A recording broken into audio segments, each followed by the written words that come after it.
75 reasons why I am proud to be an Indian. Reason number 5, Swami Vivekanand, Guru, motivator, philosopher और youth icon Swami Vivekananda. 12 जनवरी 1863 को सिर्फ नरेंद्र नाथ दत्ता का जन्म नहीं हुआ था। भारत की इस भूमि पे सब भारतीयों को पूरी दुनिया में पहचान दिलाने वाले स्वामी विवेकानंद का जन्म हुआ था इस दिन। जिस समय भारत पे अंग्रेजों का कब्जा था, पूरा भारत अंग्रेजों के अधीन था और दोस्तों जितने भी युवा थे वो अपना फ्यूचर अंग्रेजों की गुलामी करते हुए ही देख रहे थे। उस समय स्वामी विवेकानंद ने युवाओं को जगाने के लिए एक बात कही थी, उठो जगो और तब तक मत रुको जब तक लक्ष्य की प्राप्ति ना हो। स्वामी विवेकानंद के इस वाक्य ने युवाओं में जोश भर दिया। क्रांतिकारियों ने इस वाक्य को अपने जीवन में उतार लिया और अंग्रेजों से तब तक लड़े जब तक भारत को आज़ादी नहीं मिल गई या फिर वो शहीद नहीं हो गए। युवा उठे, जगे और तब तक नहीं रुके जब तक हमको आज़ादी ना मिल गई हो। पता नहीं कितने हजारों युवा भारत की आज़ादी के लक्ष्य के लिए अपनी जान दे बैठे स्वामी विवेकानंद के इस प्रेरित शब्दों को अपने जीवन में उतार के। जिस वक्त पूरी दुनिया भारत को एक गुलाम के तौर पे देखती थी, भारत को नीची आंखों से देखती थी, भारत को अनएजुकेटेडों का देश माना जाता था, भारत को सपेरों का देश माना जाता था, उस वक्त शिकागो में 1893 में पहुंचे स्वामी विवेकानंद। अमेरिका के शिकागो में धर्म संसद में जितने भी भारतवासियों को रिप्रेजेंट करने के लिए पहुंचे स्वामी विवेकानंद। सबसे पहले तो उनकी वेशभूषा को देख के जितने भी लोग थे उस हॉल में वो लोग इग्नोर करने लगे स्वामी विवेकानंद को। पर जब स्वामी विवेकानंद की स्पीच देने की बारी आई तो सबने बोला ये क्या बोलेंगे। स्वामी विवेकानंद ने स्पीच शुरू की, sisters and brothers of America. ये बोलते ही पूरे हॉल में 2 मिनट तक सिर्फ तालियां ही बजती रही, क्योंकि इससे पहले जो भी आता था वो खाली अपनी बड़ाई, अपने देश की बड़ाई, अपने धर्म की बड़ाई ही करता रहता था। पहली बार कोई आया था जिसने पूरी दुनिया को संबोधित किया सिस्टर्स और ब्रदर्स करके, क्योंकि स्वामी विवेकानंद वसुधैव कुटुंबकम के विचारों से प्रेरित थे और इसी को मानते थे कि पूरी दुनिया एक ही है, पूरी दुनिया हमारी फैमिली है, पूरी दुनिया के लोग हमारे भाई बहन रिश्तेदार फैमिली है, हम सबको एकजुट रहना है, किसी में कोई भेदभाव नहीं है, किसी धर्म जाति लोग अमीर गरीब काले गोरे किसी में कोई भेदभाव नहीं है, सब हमारे हैं, सब हमारी फैमिली है। स्वामी विवेकानंद का भाषण सिर्फ 5-10 मिनट ही चलने वाला था, पर स्वामी विवेकानंद ने 15 से 20 मिनट तक बोला और जितने भी वहाँ पे लोग बैठे थे हॉल में सब एक नज़र से बस स्वामी विवेकानंद को देख रहे थे और सुन रहे थे। स्वामी विवेकानंद का स्पीच खत्म होने के बाद सबने खड़े होके 5 मिनट तक तालियां बजाई स्वामी विवेकानंद के लिए।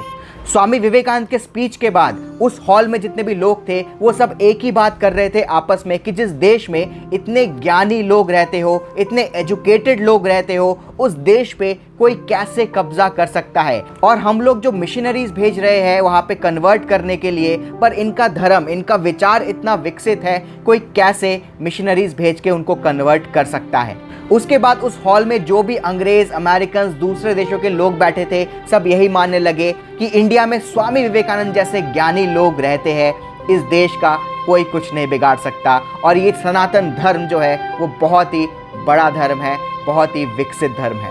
स्वामी विवेकानंद की वजह से ही पूरी दुनिया को उस दिन पता लग गया था कि भारत सिर्फ सपेरों का देश नहीं है या गुलामों का देश नहीं है, भारत इंटेलेक्चुअल्स का देश है और भारत विचारों का देश है।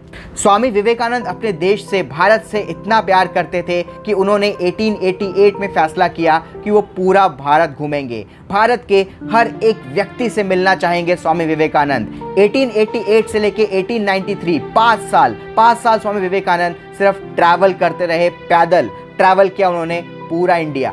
स्वामी विवेकानंद ने अपनी जर्नी की शुरुआत की वाराणसी से, holiest city in the world माने जाने वाला वाराणसी में कई सारे महापुरुषों से मिले स्वामी विवेकानंद। बहुत सारे लोगों को अपना आइडल माना उन्होंने और बहुत सारे लोगों ने स्वामी विवेकानंद को अपना गुरु मान लिया। स्वामी विवेकानंद हर उस व्यक्ति से मिलते थे जो उनसे मिलने आता था। स्वामी विवेकानंद ने आज तक कभी भी उनसे ये नहीं पूछा तुम्हारा जात क्या है, तुम्हारा धर्म क्या है, क्योंकि स्वामी विवेकानंद इन सब में यकीन ही नहीं रखते थे। स्वामी विवेकानंद सबको अपना भाई मानते थे और सबको अपने समान मानते थे।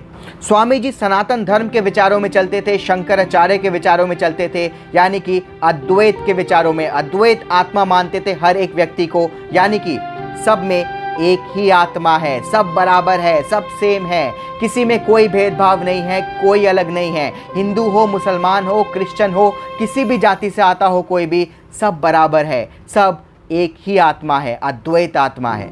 उसके बाद स्वामी विवेकानंद ऋषिकेश गए, अयोध्या गए, लखनऊ गए, आगरा गए, वृंदावन गए और बस पूरे इंडिया में घूमते ही रहे। ये वेस्ट में गए, गुजरात गए, महाराष्ट्र गए, राजस्थान गए, साउथ इंडिया के हर एक जगह पे गए। फिर मदुरई में जाके, जो मदुरई के उस समय राजा थे, वो स्वामी विवेकानंद से इतने प्रभावित हुए कि स्वामी विवेकानंद को उन्होंने बोला कि आपको शिकागो जाना चाहिए। स्वामी विवेकानंद ने बोला कि शिकागो जाने के लिए मेरे पास पैसे ही नहीं है। तो जो मदुरई के राजा थे उन्होंने बोला कि मैं स्पॉन्सर आपको करूंगा, जाने का, रहने का, खाने का सब खर्चा मैं दूंगा, आप बस शिकागो में धर्म संसद में जाइए और भारत को गर्वित कीजिए। मदुरई के राजा ने स्वामी विवेकानंद को बोला था कि मुझे पूरा यकीन है कि अगर आप पहुंच गए एक बार शिकागो धर्म संसद में तो पूरा दुनिया जान लेगा कि भारत की ताकत क्या है। और दोस्तों ठीक वही हुआ। शिकागो में जाके स्वामी विवेकानंद ने पूरी दुनिया को एहसास करा दिया भारत के इंटेलेक्चुअल के बारे में। इंडिया में भी स्वामी विवेकानंद ने बहुत काम किया,